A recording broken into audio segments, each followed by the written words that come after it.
Hello all, I'm going to show you how to create a new material, aka your own material, and put it in Revit. So this is just a school project that I'm currently working on. So I'm in the guest room number 1 and I have this bench here, which you can see here. This is modeled after this bench. Is the Moiser upholster flip top storage bench. So there's like storage underneath, really cool. Anyways, I wanted the gray kind, and I don't want to use any gray material that Revit has because it's probably not what I want.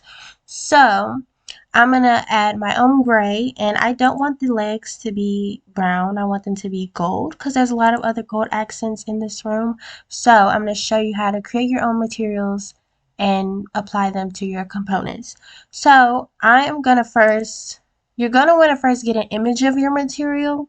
So this is the gray. So what I'm gonna do is right click and web capture. I have an HP Pavilion, by the way, so you can, if you have a Mac, you can screenshot it, but this is how I'm gonna do it here. So I'm just gonna select this entire gray, press copy.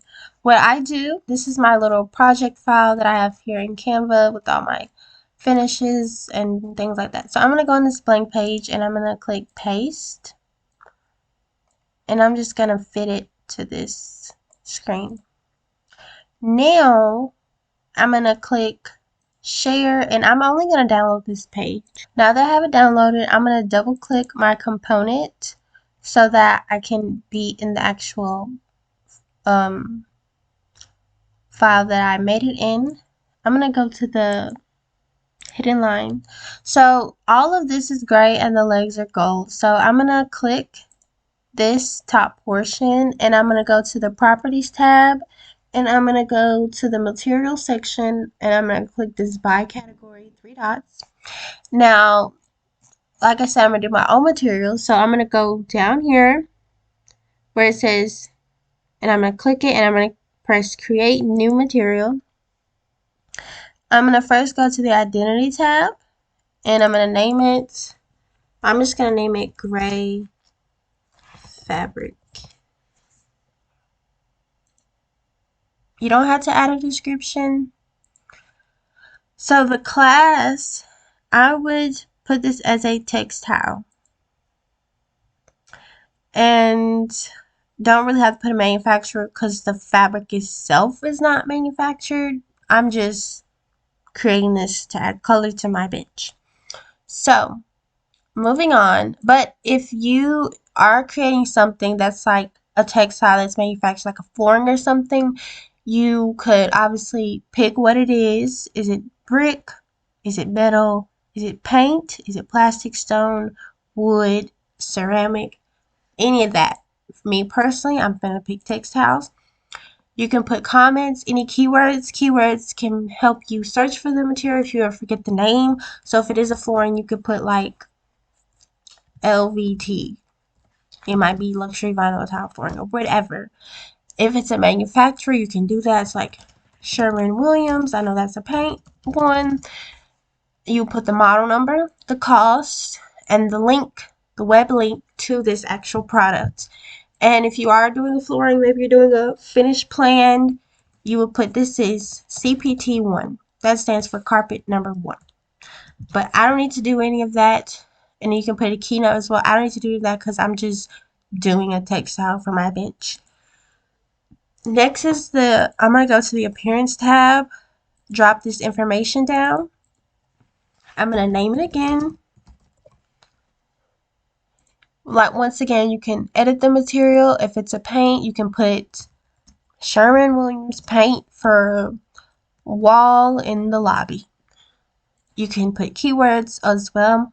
So I'm going to go, you can do a color or an image. I'm going to do an image. So I'm going to select, and here I have loaded my image. Once you select the white box, it's going to open your files and you're going to select your image. So I don't want any reflectivity, but if you wanted it to shine, you could click that and boom, you see it's shiny. I don't need that. Transparency, maybe it's a window or something that needs some transparent. Does it need a tint? All of this thing, illumination. Is it metallic? You would click metallic. Is it glossy? You can change the amount of glossiness. I don't need any of that, but if you do, you would drop it down, edit how much you need of it, check box it, and boom.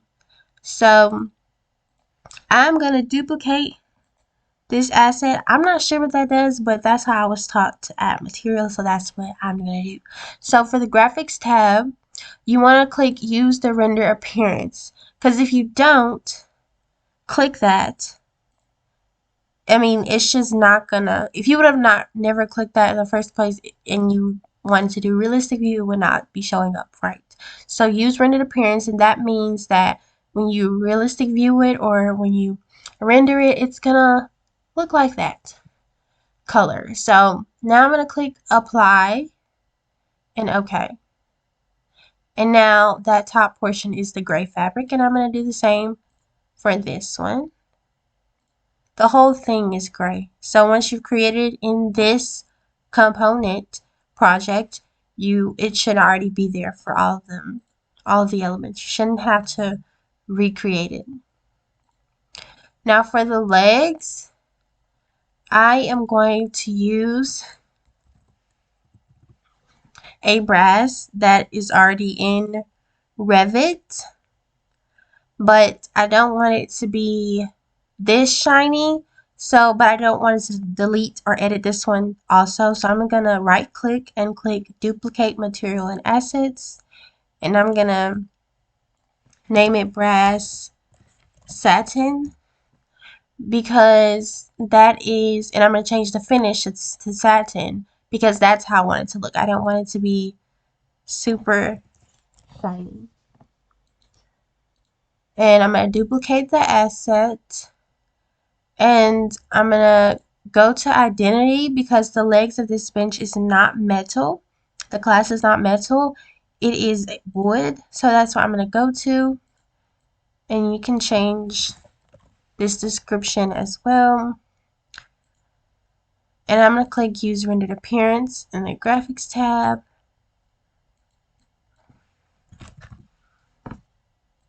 So now I'm going to click apply and OK. So everything should have materials now. And I'm going to click load into project and close, and I'm going to click save